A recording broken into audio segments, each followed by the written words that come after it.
सूर्यवंशियों की राजधानी अयोध्या में मानो सदियों से ग्रहण लगा है। त्रेता के राम राज्य को कलयुग की राजनीति की लंका किसने बना दिया?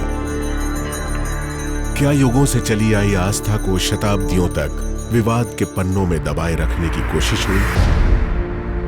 आजाद भारत का सबसे बड़ा विवाद सरयू तट से देश की सर्वोच्च अदालत तक कैसे पहुंचा?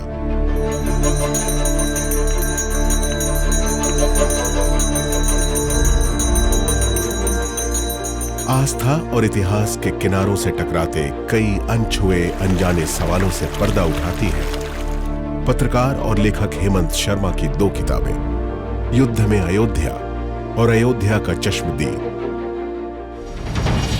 इसे संयोग ही कहिए कि जब लोगों के सिर पर उन्माद और जुनून सवार था, कारसेवक बाबरी इमारत की गुंबदों पर चढ़ रहे थे, तो मैं वहीं सामने सीता रसोई की छत पर मौजूद था, यानी सिर्फ बाबरी इमारत से 100 मीटर दूर। उस रोज़ सुबह मुझे भी नहीं पता था कि कलेजा कपा देने वाले इन रोमांचक क्षणों का मैं गवाह बनूंगा।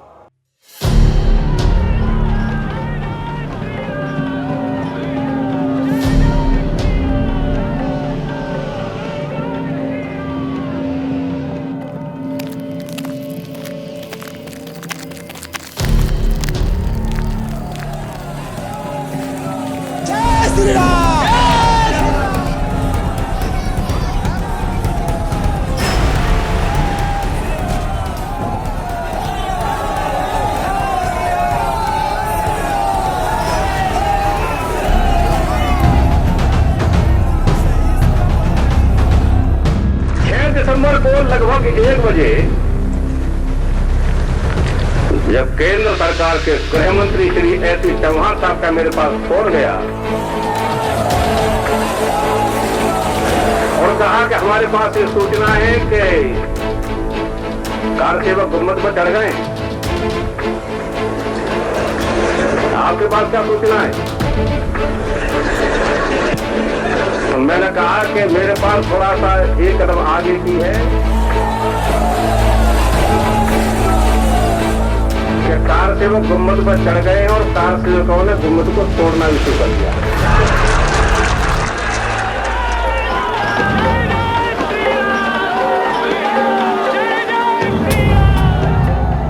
जय श्री राम का हुंकार करती कारसेवकों की भीड़, बेबस और लाचार तमाशबीन पुलिस प्रशासनिक तंत्र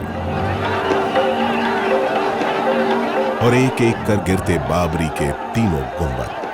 6 दिसंबर 1992 की घटना किसी ज्वालामुखी के फटने जैसी थी। आस्था की एक ऐसी आग जिसकी चिंगारी करीब 500 सालों से सुलगती रही और जैसे ही हवा मिली भड़क उठी।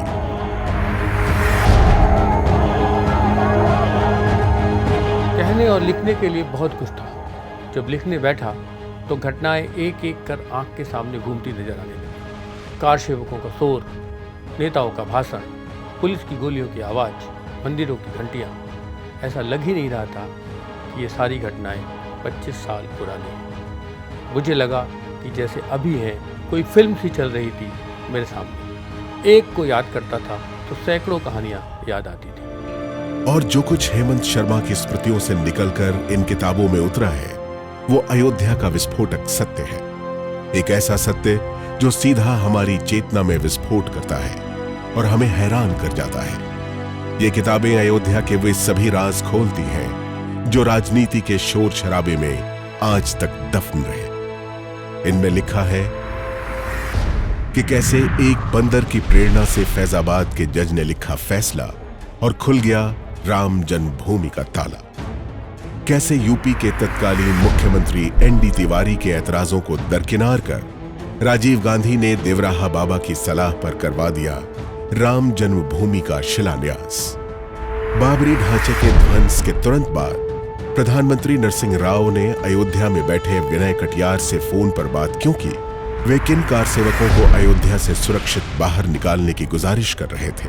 बाबरी ध्वंस के नायक माने जाने वाले यूपी के तत्कालीन मुख्यमंत्री कल्याण सिंह ढांचा गिराए जाने से नाखुश क्यों थे?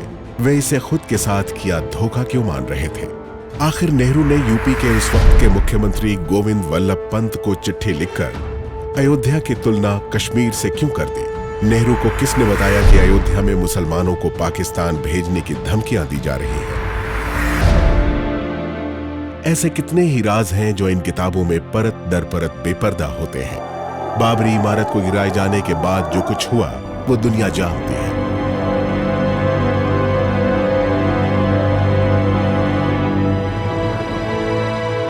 लेकिन कानूनी दांव-पेच और दस्तावेजों से बाहर निकलते ही एहसास हो जाता है कि इस घटना के जिम्मेदार सिर्फ वे किरदार ही नहीं, उस दौर की सरकारें भी रही हैं। बाबरी मस्जिद के बनने और ढहने के बीच कई पड़ाव आते हैं, जिन्हें जाने बगैर सही और गलत की लकीर बेमाने हो जाएगी। नुकीले पत्थर निकले, उन पर तो कोई नहीं बैठ सकता, तो जमीन को समतल करना पड़ेगा, बैठने लायक बनाना पड़ेगा, यज्ञ का आयोजन होगा तो कुछ निर्माण भी होगा, कम से कम बेटी तो बनेगी। इस देश में रहने वाला हर भारतवासी श्री राम की संतान है। मुरली मनोहर जोशी भी राम की संतान है, तो सैयद शाहबुद्दीन भी राम की संतान है। हेमंत शर्मा उन चुनिंदा पत्रकारों में से हैं जो आजादी के बाद अयोध्या विवाद से जुड़ी 5 में से 4 अहम घटनाओं के गवाह रहे हैं। ये घटनाएं हैं ताला खुलना, शिलान्यास, कार सेवा और ध्वंस। उस रोज मर्यादा पुरुषोत्तम के नाम पर हर कोई अमर्यादित था। ध्वंस के उस धूल के गुबार ने हमारी गंगा जमुनी तहजीब को ढक लिया था। उस रोज 450 साल पुराना बाबरी ढांचा नहीं टूटा था, बल्कि विधायिका, न्यायपालिका और कार्यपालिका की मर्यादाएं भी टूटी थी। इस सिलसिले की शुरुआत हुई सन 1949 से। 22-23 दिसंबर 1949 की रात अयोध्या की विवादित इमारत में रामलला के प्रकट होने की खबर आई। फरवरी 1986 को जिला जज के आदेश से जब राम जन्मभूमि बाबरी मस्जिद परिसर का ताला खुला, तब अखबारों में इसे कोई खास अहमियत नहीं मिली। 9 नवंबर 1989 को तब के प्रधानमंत्री राजीव गांधी ने हाईकोर्ट की अनदेखी कर विवादित स्थल पर शिलान्यास का रास्ता साफ करवा दिया। 30 अक्टूबर और 2 नवंबर 1990 को उत्तर प्रदेश में मुलायम सिंह यादव की सरकार थी और उन्होंने अयोध्या में जुटे कार सेवकों पर गोलियां चलवा दी। 6 दिसंबर 1992 को जो हुआ उसे पूरी दुनिया जानती है। एक पत्रकार की हैसियत से 17 साल तक मैं इन घटनाओं को रिपोर्ट करता रहा। इस विवाद के सभी पात्रों से मिलता रहा। समझौते की कुछ बातचीत का मैं गवाह भी था। बहुत कुछ रिपोर्ट किया, पर कुछ रिपोर्ट करने से रह गया। जो रह गया वो इस सब किताब में है। 1949 में रामलला के प्रकट होने के दावे के पीछे कई किरदारों ने अपनी अपनी भूमिकाएं निभाई। चाहे वो विवादित इमारत में मूर्तियां रखने वाले लोगों का नेतृत्व कर रहे नागा वैरागी अभिराम दास हो, या मंदिर आंदोलन से जुड़े गीता प्रेस के हनुमान प्रसाद पोद्दार भाईजी हों। मध्य रात्रि को हुई इस घटना के वक्त बाबरी परिसर में ड्यूटी पर तैनात रहे संतरी शेर सिंह हो, या फिर फैजाबाद के उस वक्त के सिटी मैजिस्ट्रेट गुरुदत्त सिंह की बात करें। फैजाबाद के तत्कालीन कलेक्टर के नायर और इन जैसे न जाने कितने किरदार हैं जिन्हें लेकर यह तय करना आसान नहीं था कि किसकी आस्था सही थी और किसकी गलत थी। फिर अगला अहम पड़ाव था साल 1986 का, जब बाबरी परिसर का ताला खुला। यह पहला मौका था जब देश की किसी अदालत का फैसला सिर्फ 40 मिनट में लागू हुआ था। इस जल्दी और इसके पीछे की राजनीति के लिए तब के प्रधानमंत्री राजीव गांधी को जिम्मेदार माना जाता है। ताला सिर्फ इमारत का नहीं खुला था, उसने हिंदुओं की आस्था और संघर्ष के नए रास्ते खोल दिए थे।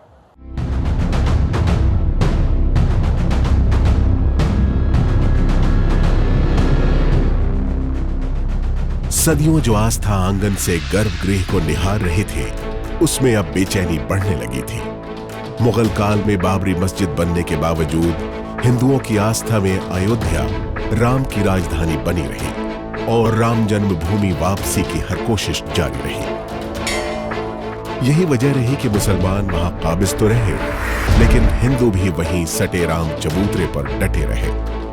इस तरह इतिहास में कुछ और दशक जुड़ गए और एक नया सवाल भी कि क्या बाबरी मस्जिद से पहले वाकई वहां कोई राम मंदिर भी था। मेरे ख्याल से यह सवाल ही बेमानी है। इतिहास में जहाँ कहीं भी बाबरी मस्जिद की मौजूदगी दर्ज है, उसके साथ राम मंदिर के तोड़े जाने का भी जिक्र है। अंग्रेजों के लिखे गेजेटियर हो या 400 साल के मुकदमों का इतिहास, इस विवाद पर ब्रिटिश राज में फैसले हिंदुओं के हक में कभी नहीं हुए, पर हर फैसला लिखने वाला जज ये मानता था कि बाबरी मस्जिद पहले से मौजूद किसी मंदिर के मलबे पर ही खड़ी थी। 1608 से 11 के बीच लंदन से अयोध्या आए ईस्ट इंडिया कंपनी के विलियम फिंच ने लिखा है, भगवान राम से जुड़े भव्य भवन के अब सिर्फ अवशेष बचे हैं। इस बिल्डिंग के जो टूटे फूटे अवशेष रह गए हैं, उन पर अभी भी हिंदू पुजारी श्री राम की पूजा करते हैं। इसे रामकोट कहा जाता है। मुगल बादशाह बहादुर शाह आलमगीर की बेटी और औरंगजेब की पोती ने 1707 में लिखा, मथुरा में कृष्ण जन्म स्थान, अयोध्या में सीता रसोई और हनुमान गढ़ी को तोड़कर जो मस्जिदें बनाई गई हैं, उनको लगातार समाज और खास तौर पर जुमे की नमाज के लिए उपयोग करना चाहिए। 1766 से 71 के बीच एक ऑस्ट्रियन पादरी जोसेफ टाइफेंथलर ने अपने वृतांत में अयोध्या के बारे में लिखा है, इसकी पहचान भारत के प्राचीनतम शहरों में होती है। इस शहर में नदी की ऊंचाई वाले किनारे पर एक भव्य मंदिर था, जिसे तोड़कर मस्जिद बना दी गई।